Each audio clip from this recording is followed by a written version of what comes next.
Bom dia a todos, que a paz esteja conosco, aproveitando mais uma oportunidade de trabalho no domingo. O tema da exposição é a paz futura,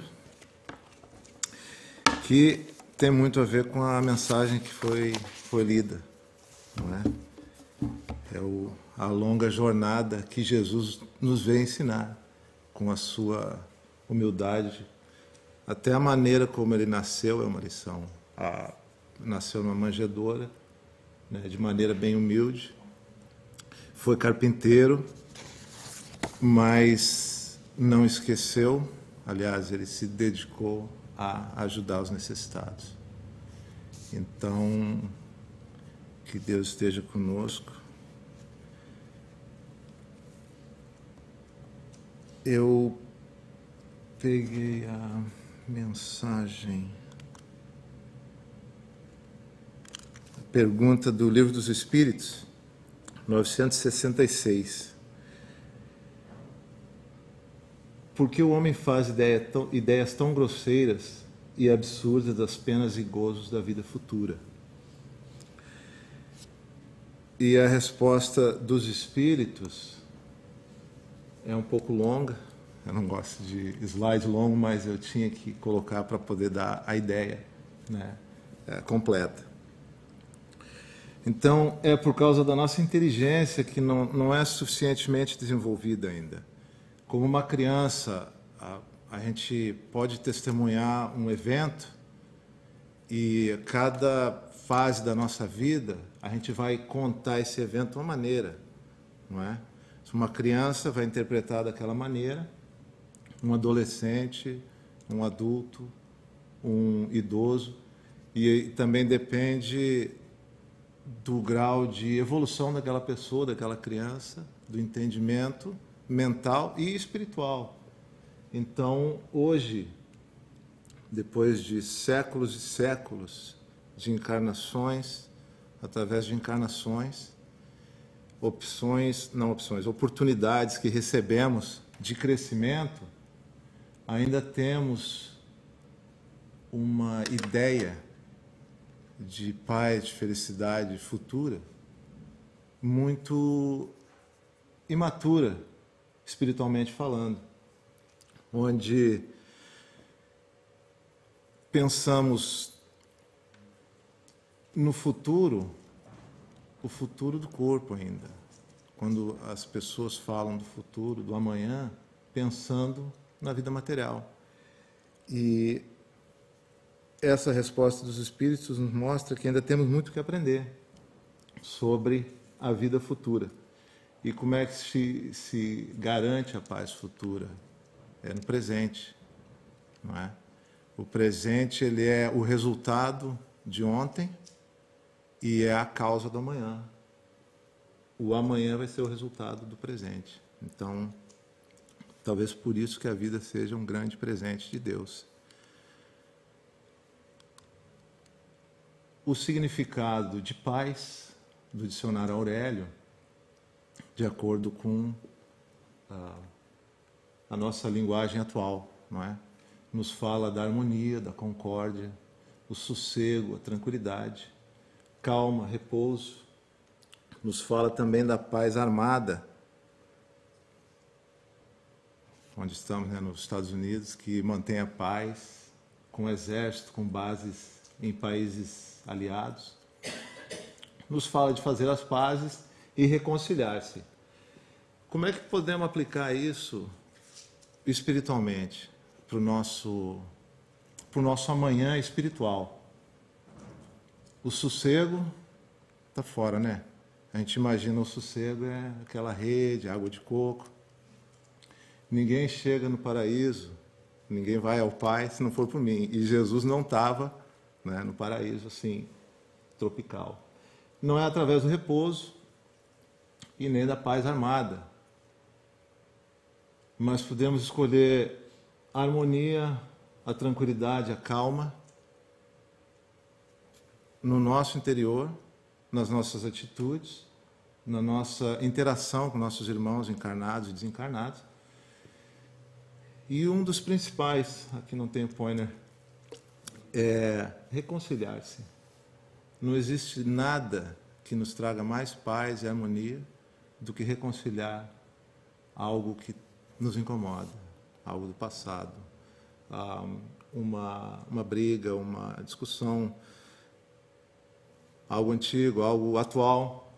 De qualquer maneira, nada nos alivia mais do que reconciliar, do que perdoar ou receber o perdão por um ato impensado ou infeliz do passado. Desde os primórdios da humanidade, o ser humano traz dentro de si esse vazio. Gerou guerras e guerras em nome da paz, em nome da religião. Essa insatisfação vem conosco. Nós vamos ver mais adiante de onde vem isso. Inventamos todos os tipos de bens materiais para tentar preencher isso, não é? Casas maiores, carros cada vez mais modernos, luxuosos, telefones celulares, ali tem tudo, até televisão já. E não adianta, o número de depressivos, de suicídio, aumenta alarmantemente, principalmente em países desenvolvidos. O uso de drogas, o alcoolismo, não é? Então, isso nos mostra, mais uma vez, aquela mensagem, a verdade contida nessa mensagem, que não é por aí. O ser humano interpreta a felicidade, a paz, o futuro, de uma maneira muito material. E, de acordo com o livro A Caminho da Luz, na pré-história ainda da humanidade, chegaram à Terra alguns milhões de espíritos da Capela, que era um planeta que chegou num determinado ponto evolutivo, e os espíritos que não poderiam acompanhar o próximo estágio, que seria o mundo de regeneração, foram mandados à Terra para aprender o amor. Eles já tinham desenvolvimento intelectual, então foram mandados à Terra para ajudar o desenvolvimento da Terra e aprender, através do trabalho, o amor. E eles tinham, por dentro, aquele vazio. Eles não sabiam o que era. Era um vazio, a saudade de casa, a sensação do paraíso perdido, que é o que tentamos conquistar até hoje, com um barco, com um iate, com uma ilha deserta, com um bangalô na beira da praia. Então, esse sentimento, por eles serem desenvolvidos intelectualmente e muito pouco moralmente, eles traziam isso por dentro e acabou ficando... acabamos herdando isso. De acordo com a literatura espírita, a maioria dos espíritos da Capela já regressaram para lá. Diz que ficaram alguns retardatários, que talvez seja até nós mesmos. Aqui não dá para saber. E também, talvez a gente nem queira tocar muito nesse assunto, né? E eles tinham um autoconhecimento em hipnose, magnetismo e tudo, de acordo com a literatura espírita. E a maioria se conseguiu chegar, através do trabalho na Terra, das encarnações, das expiações, das provas, conseguiu a paz, né? E conseguiu regressar ao paraíso perdido. Existe um livro que aconselhava toda pessoa, todo trabalhador espírita a ler, que Aconteceu na Casa Espírita. Conta a trajetória de um espírito obsessor, Júlio César. E ele planeja um grande ataque contra uma casa espírita no Brasil, que é uma casa espírita grande, que faz um trabalho muito importante, de acordo com a espiritualidade. No livro ele narra em um período de um ano, quantas pessoas foram auxiliadas, quantos espíritos das sombras foram regenerados através da sessão mediúnica e tal, e quantas pessoas foram atendidas no atendimento fraterno, quantos passes. São coisas assim de 2.500 espíritos foram regenerados.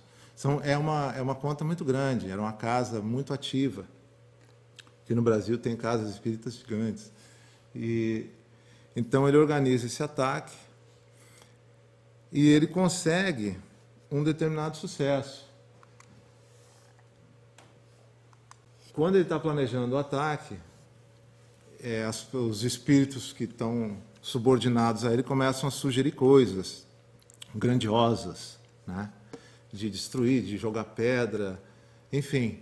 E ele fala, não, existem coisas que não podemos fazer de acordo com as leis e tal, mas nós podemos afetá-los, atingi-los nos sentimentos, que é a nossa parte, como seres humanos, é a nossa parte mais vulnerável, não é? Então, ele desenvolveu, aí eu peguei só o pedacinho desse diálogo dele com os seus subordinados.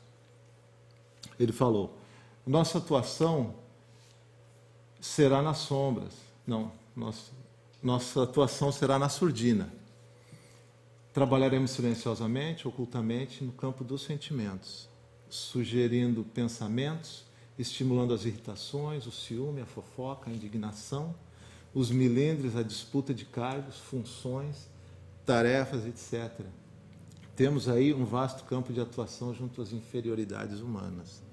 Ou seja, numa grande casa espírita, com todo esse recorde, com esse currículo de auxílio, com essa importância toda na espiritualidade, ainda tinha um vasto campo de ação para as sombras, né? O que sobra para nós aqui, ainda sonhando com iate e coisa, né?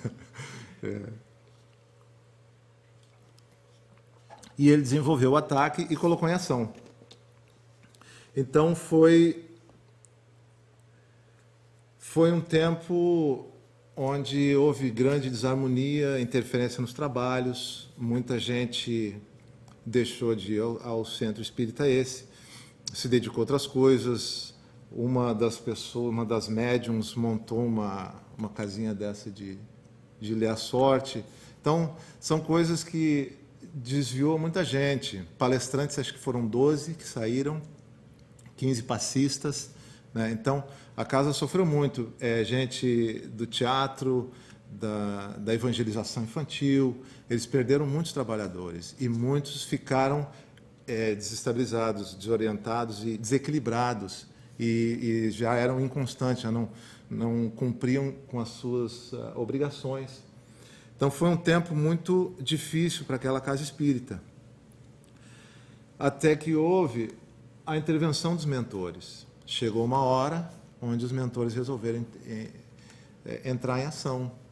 Então, eles organizaram, conseguiram regenerar muitos dos espíritos que estavam atacando a casa espírita, né? E foi um processo que demorou um certo tempo, mas houve a vitória do bem, como sempre acontece. O bem demora, né? Mas sempre vence, o amor sempre vence. No final, é que nós, como seres humanos encarnados, não temos paciência para esperar o tempo das coisas. Mas a espiritualidade nos dá tempo, nos dá livre-arbítrio, mas chega uma hora onde eles têm que entrar em ação. Conseguiram a regeneração da grande parte da maioria dos obsessores. Então, Júlio César, derrotado, se recolhe para a cidade dele no plano inferior. Depois já de a casa espírita voltar praticamente à sua forma original, voltar a prestar o serviço da maneira que estava antes, os mentores, então, em reunião com os principais, os dirigentes da Casa Espírita desdobrados, decidem ir resgatar Júlio César. E quando eles falam, o mentor fala que só falta agora resgatar Júlio César, um deles diz, mas nós vamos ir lá ajudar esse espírito que tentamos destruir? Então os mentores falam, nenhuma ovelha será perdida, não importa. Ele merece, tanto quanto qualquer outro, uma chance. E eles vão e encontram ele na cidade dele, lá numa praça, ele chorando, lamentando, tendo ataques de raiva, de ódio. Então, os espíritos, os mentores, começam a dialogar com ele, e ele, pouco a pouco, vai se tornando um pouco mais receptivo. No começo, ele não quer saber de conversar com ninguém, acha que estão lá para zombarem dele, e ele acaba escutando o que eles estão falando. Então, quando eles falam no pai de Júlio César, aí ele se lembra do porquê que ele virou obsessor, o porquê que ele combatia a Casa Espírita. O pai dele havia sido dirigente daquela mesma Casa Espírita. E, segundo ele, na infância, o pai dele não prestava atenção, não dava atenção a ele. Só se dedicava muito à questão espírita. O pai dele tentava levar ele junto, mas ele não queria, ele é muito rebelde. E acabou desencarnando aos 18 anos, não especifica o porquê, possivelmente por algum ato infantil, né, para chamar a atenção dos pais, e foi acatado por espíritos das sombras, que aproveitaram esse sentimento rebelde dele e usaram ele para combater o espiritismo. Nisso vem o pai e a mãe dele, e ele consegue, então, se arrepender. Ele tem o momento da crise, né? Na desobsessão tem o momento da crise do espírito, onde ele chora, ele se arrepende, pede ajuda. Então, ele aceitou e perdoou o sentimento que ele tinha, que era de ódio pelo espiritismo e o pai dele. Ele conseguiu vencer aquilo, houve perdão. Então, já programaram, já falaram para ele ali, o pai dele, como já tinha uma certa evolução, já bem evoluído, inclusive, já falou para ele que ele ia poder reencarnar, ia ter 2 filhos, que eram os assistentes mais diretos dele, e ia ser dirigente da mesma Casa Espírita, né? Como oportunidade de reparar os erros, e ele seria médium e teria sintonia com espíritos inferiores. Seria o tipo de mediunidade dele. Justamente para trabalhar no departamento mediúnico, auxiliando os espíritos que ele mesmo corrompeu, que ele comandou no ataque, ou nos ataques, né, durante a vida espiritual dele, enquanto isso durou. Então vemos que ele encontrou, nesse momento, um pouco de paz. Aquele tormento que ele tinha por dentro passou. E deu lugar ao quê? À esperança. Claro que ele vai reencarnar, de acordo com as leis de causa e efeito, ele vai reencarnar médium, obsediado pelos espíritos que ainda não foram regenerados, que estavam sob o comando dele, que têm consciência que erraram tanto por obedecer ele, por seguir as instruções dele. Então ele vai ser uma pessoa, não vai ser uma pessoa normal. Ele vai ser um trabalhador espírita que vai ter desafios no dia a dia, altos e baixos.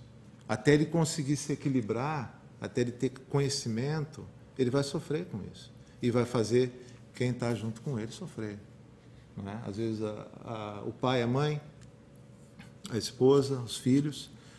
Então, até ele poder reparar tudo isso, através do amor, através do trabalho cristão, ele vai sofrer, ele não vai ter essa paz futura, ainda não vai estar. Ele já tem o alívio e a esperança, mas ele vai passar tribulações, né?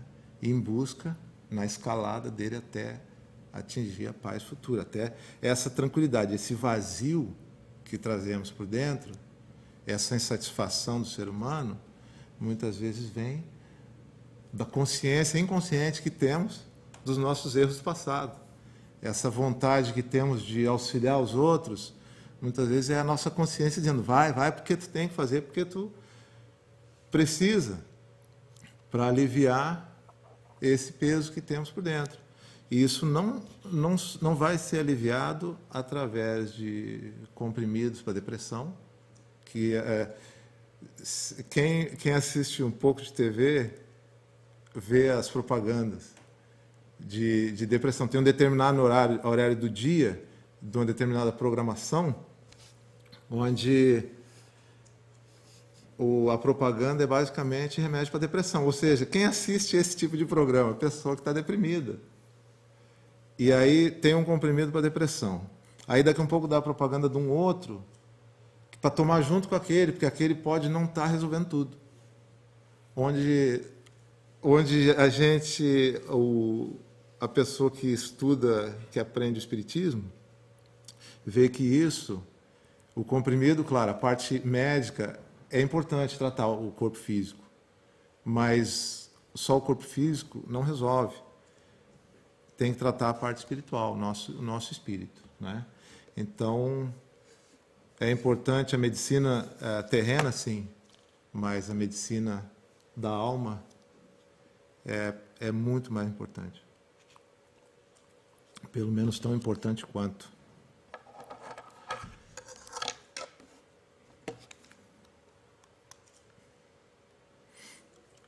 Então, Júlio César conseguiu, através nesse processo, a paz e a esperança, né?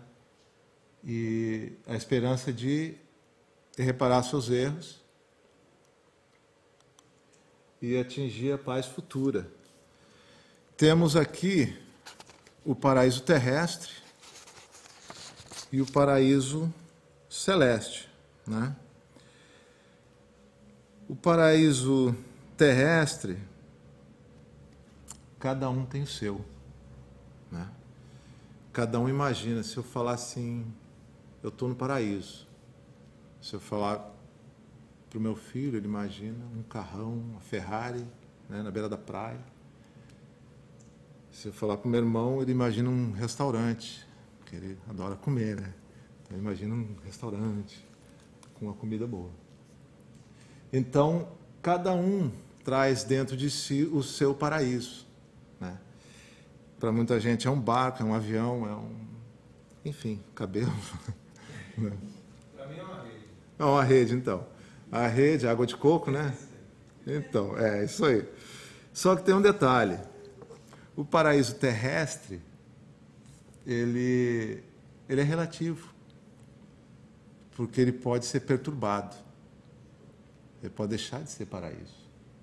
É só dar um terremoto, caiu a rede, o cara sai correndo, já brigando também, né? Chamando o nome. Pô, não dá nem para... O domingo que eu tiro para descansar, dá um terremoto, né? O cara trabalhou a semana inteira.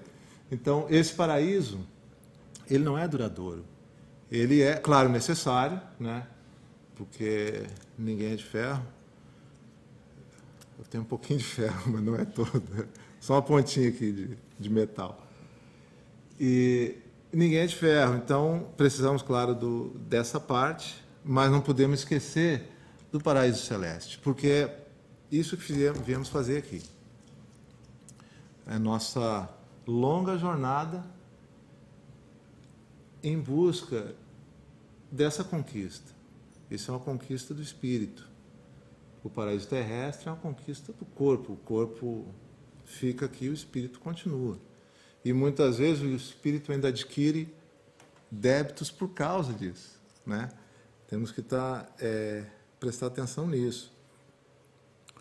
O que seria o paraíso terrestre para cada um, se a gente fosse escrever no papel, seria diferente para todo mundo. e o que seria o paraíso celeste.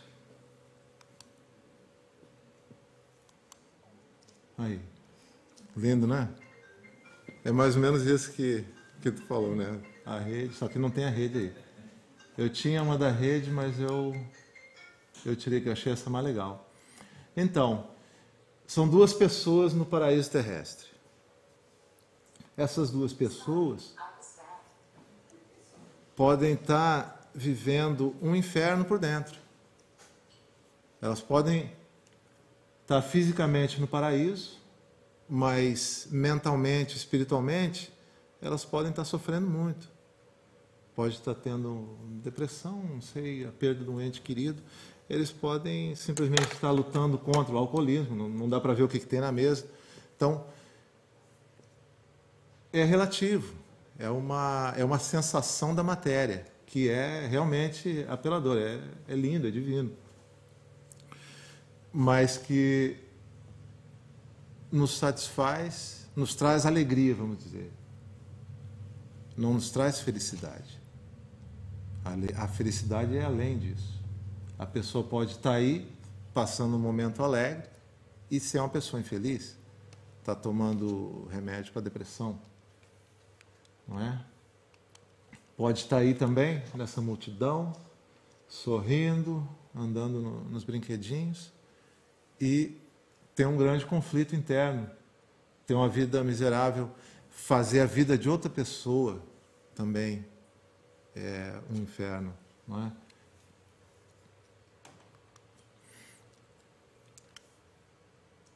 Quem está no paraíso espiritual, mental? Madre Teresa, Chico Xavier, ou aquelas duas pessoas na ilha, não é?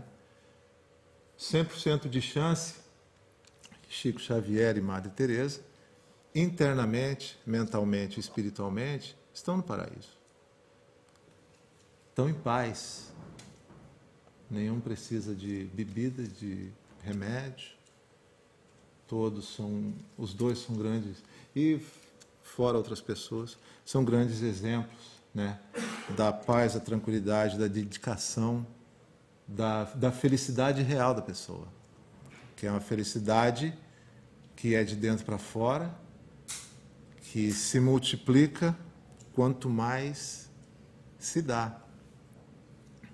A felicidade material, quanto mais se recebe, não é? Então, é uma felicidade que não está numa coisa, está na gente, que é de dentro para fora, não de fora para dentro.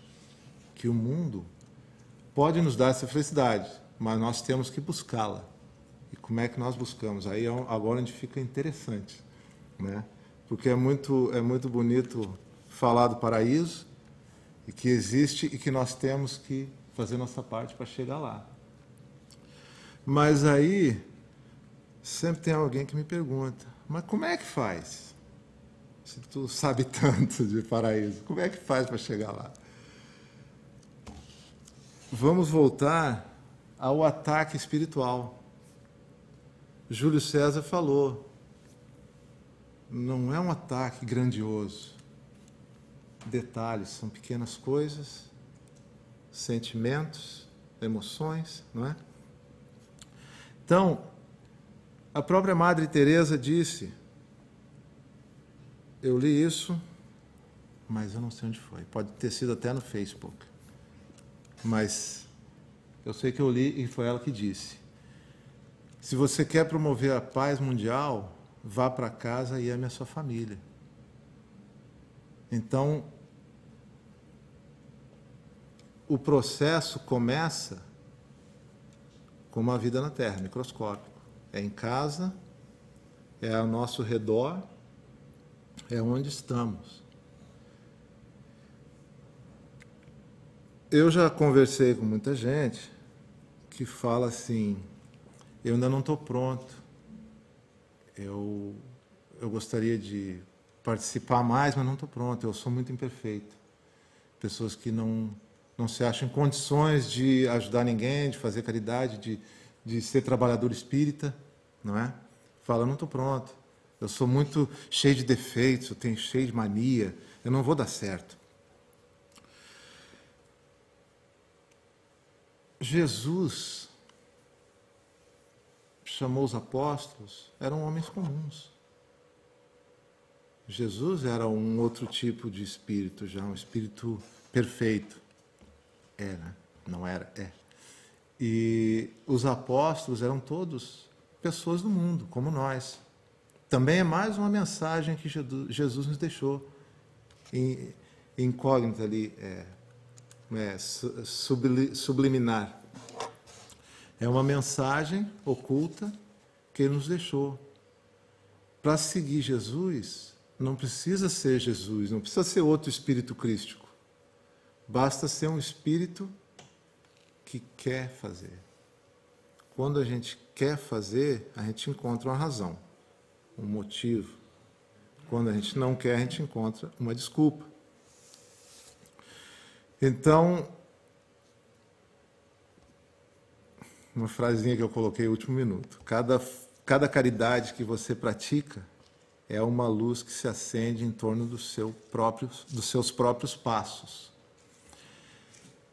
O problema da luz é que ela ilumina. Então, quando acende uma luzinha dentro de nós, ela mostra um monte de coisa que ainda falta arrumar. Então, cada ato de caridade, de bondade que praticamos, vai nos clareando por dentro. E quanto mais nos clareia, mais vemos que temos muita coisa para arrumar. Mas já sabemos o caminho, já sentimos essa paz, esse alívio que sentiu Júlio César, pouco a pouco. Em cada ato que praticamos, sentimos aquela felicidade de ajudar alguém sem intenção, e a pessoa uma pessoa necessitada na rua às vezes, ajudamos a trocar um pneu, fazer alguma coisa, e a pessoa sai agradecida. Isso nos dá aquela felicidadezinha boa. Então, cada ato que praticamos nos traz um alívio que eu imagino, isso é opinião pessoal minha, que seja aquele peso do passado, pouco a pouco sendo tirado dos nossos ombros. Cada coisa boa que a gente faz, a gente pensa, é uma reparaçãozinha por algo que eu fiz no passado, né? Então, se a pessoa está hoje aqui dentro, se nós estamos aqui dentro, estamos prontos. E em qualquer nível, que seja em casa, para começar ou continuar o trabalho cristão. As virtudes, eu sempre falo da árvore das virtudes. A minha interpretação é assim, baseado no meu esforço de me melhorar e no resultado. O esforço é grande, o resultado nem tanto. Então, eu imagino as virtudes como uma árvore. Aí, vamos dizer, tem a árvore da paciência. A árvore da paciência, eu já consegui resolver a paciência com a minha esposa. Mais ou menos, vamos dizer assim. Quase. Aí eu consegui resolver ali a paciência no trabalho, com o meu chefe. Mas tem um monte de galho. Aí tem paciência com os filhos, no trânsito, dentro da casa espírita, na rua, no banco, na fila. Então, a virtude da paciência na nossa condição humana, ela tem várias ramificações que nos demora a resolver todas. Porque quando a gente se dá conta de uma, a gente está aqui conversando com a esposa, tendo uma paciência num assunto ali. Aí o meu filho vem e fala, eu não tenho mais filho pequeno, mas vamos dizer que tenha, né? Pai, eu quero isso. Sai daqui, moleque, sai daqui. Então, quer dizer, eu estou tendo a maior paciência com a esposa e não estou tendo com o filho, né? E isso é inconsciente.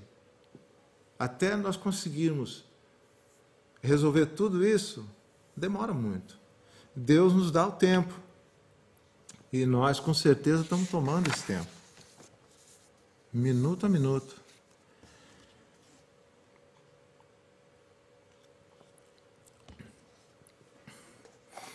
Quando eu lembro a diferença de mim,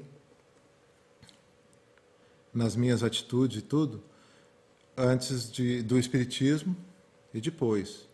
Eu sempre me considerei espírita, sempre li livros espíritas, sempre gostei, mas eu demorei um certo tempo para começar a praticar. Então, quando eu cheguei na casa espírita, eu estava inquieto. Eu precisava fazer algo, fazer algum trabalho, ajudar alguém. Eu estava numa fase da minha vida onde eu viajava muito, conhecia muita gente, mas era igual aquela pessoa ali naquela ilha que pode estar tendo uma tormenta por dentro. Então, chegou uma época na minha vida, eu acho que isso já é assim. A gente chega na época certa, no lugar certo. Porque durante a minha vida eu fui em alguma outra casa espírita em Miami, que eu morava em Miami, mas nunca eu fiquei. Por alguma razão, eu queria poder participar. E não existe uma pessoa que chega na casa espírita no primeiro dia e já pode participar de alguma coisa.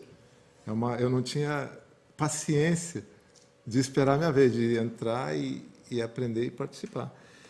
Então, quando eu cheguei, uma determinada vez, lá no Peace and Knowledge, quando eu entrei, eu já senti algo diferente. E eu fui lá buscando uma atividade espírita, buscando ajudar, participar de alguma coisa. Apesar de eu estar vivendo uma época difícil, emocionalmente, eu sabia que algo me dizia que tinha gente precisando de mais que eu, tinha gente em situação pior e que eu poderia ajudar, tentando esquecer um pouco o que eu estava passando. E eu, hoje, como pessoa, claro que ainda tem muito, a estrada é longa, e eu estou recém engatinhando nela, mas eu sinto uma grande diferença na minha paz interior, na minha tranquilidade, né? Então, se me perguntasse hoje, domingo, o que é que eu queria fazer, se eu queria ir para aquela ilha lá, ou fazer uma palestra em Port St. Lucie, eu ia preferir vir fazer a palestra, sinceramente, né? Porque isso aqui me traz muito mais paz do que aquilo. Para chegar lá, eu vou ter que, é hotel, é carro, é areia, é sol, bronzeador, entendeu? É uma tranquilidade, mas é algo passageiro. Amanhã eu já estou cansado de novo e assim, voltei para a vida do dia a dia. Então, nada nos traz mais paz do que o que nós damos, do que o amor que dedicamos aos nossos irmãos, aos irmãos necessitados. E onde estão os necessitados? Aqui nos Estados Unidos, porque nós viemos do Brasil, não precisamos procurar os necessitados, eles nos acham em qualquer lugar. No Brasil a pobreza é muito grande. Mas e aqui nos Estados Unidos? Como é que eu vou fazer caridade? Aqui não tem pobre, não tem ninguém pedindo na rua. Agora já tem até bastante. Mas como é que eu vou fazer caridade? Eu tento, eu sempre tenho uns trocados no bolso, mas não aparece nenhum moleque para eu dar, né? A caridade aqui, meus irmãos, é do coração, é sentimental, é emocional. Como vimos anteriormente, nos países desenvolvidos, o alto número de vício, o número alarmante de suicídios, de depressão, de uso de drogas e álcool. Então, é aí onde podemos fazer essa caridade. Em Orlando, nós temos a Caravana do Amor, vamos aos asilos nos domingos, não é? Então, vimos a solidão do idoso. Sabemos que só há uma maneira de evitarmos isso para nós, não é? É desencarnando antes. Então, cada vez que vamos lá, a alegria que eles sentem é incrível, que nos passam assim, aquela gratidão, aquela alegria. A maioria dos familiares deles moram em outros estados. e não podem estar com eles. Agora, domingo que vem é Dia das Mães. Então nós vamos, se tiver 2, 3 pessoas visitando os seus pais, das suas mães lá, é muito. E a maioria deles, quando vê que nós lá tocando, hoje eu não posso tocar, né? Mas eu sou um dos músicos. E quando vê o pessoal tocando, cantando e dançando com eles, chora. E esse choro é um choro que eu vejo, assim, eu sinto uma certa culpa, uma insatisfação por ver estranhos ali fazendo algo que eles deveriam fazer, mas não podem justamente por causa do paraíso terrestre que eles vivem, que prende eles em outro lugar. E então, eles se emocionam ao ver que somos pessoas desconhecidas ali dedicando amor. E isso também não é desperdiçado, porque muitos vão para casa com uma decisão de fazer algo por alguém. Somos, sem querer, instrumentos de Deus em todos os momentos. Quando eu oro pela minha mãe, que está no Brasil, e ela precisa de alguma coisa, alguém atende essa oração. Lá no Brasil, sempre aparece uma pessoa para ajudar ela, quando ela precisa. Então, a minha lógica é que eu seja essa pessoa aqui. Porque lá em Michigan, lá na Califórnia, talvez em outro país, existe uma pessoa rezando, orando pelo seu pai e sua mãe que está aqui num asilo.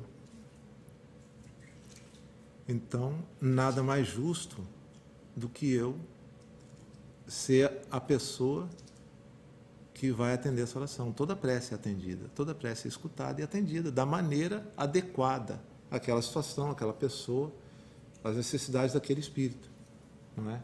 Então, nós, no dia a dia, somos instrumentos de Deus. E isso é o que nos traz a paz. Essa paz futura, nós começamos a conquistar ela hoje. Não de maneira grandiosa, como o espírito humano traz essa vaidade, quando pensa em fazer como as pessoas falam que quando eu ganhar na loto, isso me foi dito por um amigo meu, tá? Não é invenção, não. Que quando ele ganhasse na loto, ele construiria um orfanato, né? Aí eu perguntei para ele o que ele está fazendo nesse momento a respeito. Ele falou que nada, porque não ganhou na loto. Então, eu não falei nada para ele, mas eu sei que se ele realmente tivesse vontade de fazer algo, ele agora ia no Home Depot, comprava um tijolo e colocava num terreno vazio, porque é o que ele pode fazer quanto a isso, se é um objetivo dele. Ou ele iria num orfanato que já existe e contribuiria com qualquer coisa, não é? Então, sabemos que isso é uma imaturidade da alma, talvez, tentando enganar as leis de Deus, né? Que se eu ganhar na loto, eu faço. Não tem como dar certo. Eu vou colocar essa imagem aqui, né, para ficar essa reflexão, se gostaríamos realmente de estar aí hoje. Eu sou, como eu falei, eu sou músico, estamos envolvidos no teatro, agora em 2 semanas vamos apresentar o teatro aqui, Família Como Ela É.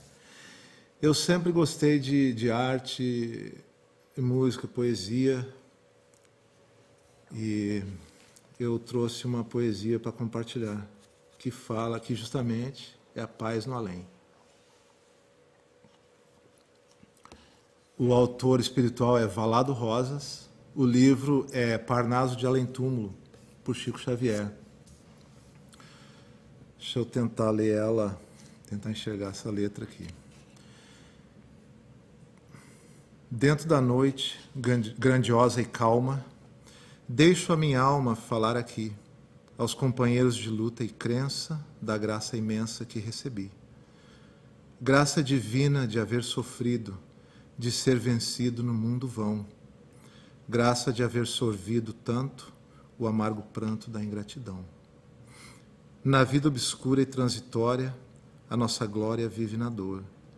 Dor de quem sofre, sonhando e espera, com fé sincera no Pai do amor. Subi no Gólgota dos meus pesares, que os avatares da redenção são todos feitos nas amarguras, nas desventuras da provação. Perdi na terra doces afetos, sonhos diletos de sofredor, mas recebendo na grande escola a grande esmola do Criador. E a morte trouxe-me a liberdade, a piedade, o amparo e a luz. Feliz de quem pode na dor seguir o Mestre com sua cruz. Essa poesia mais ou menos define a nossa trajetória, fala das desventuras de doces afetos, sonhos do dia a dia do ser humano na busca da paz, na busca da felicidade real, que antes de encarnarmos prometemos mundos e fundos, né? E quando encarnamos nos achamos coitadinhos, vítimas da situação de um Deus cruel. Mas no final temos a oportunidade de seguir o Mestre Jesus, não é? Claro que isso não quer dizer que nós vamos seguir Ele ali, né? É necessário, é um direito nosso, o conforto, a diversão, a vida social, mas é uma obrigação, de acordo com o que prometemos, cumprir os desígnios de Deus, dos quais nós somos instrumentos. Não precisa ser grande, não precisa ser gigantesco, precisa ser, sim, sincero, de coração, e temos que tentar até conseguir. Porque Deus, o resultado que Deus nos cobra, não é a obra pronta, é o esforço. Como a história do colibri na floresta, no incêndio da floresta. Ele buscava água com o biquinho e jogava no incêndio. E os outros bichos criticavam, que ele nunca ia conseguir apagar o incêndio. Mas a missão dele era jogar água. Então, o resultado que Deus quer não é o resultado das nossas obras, é a nossa dedicação a essa obra. O pouco que fizermos é o que Ele quer. Porque isso aí já mostra o quê? A nossa modificação interior. Já mostra que estamos sinceramente colaborando, querendo melhorar. E a melhora é longa, é muito longa, mas é certa, porque não existe mal que dure para sempre, não é? E Deus não desampara nenhuma criatura. Muito obrigado e que a paz esteja com todos.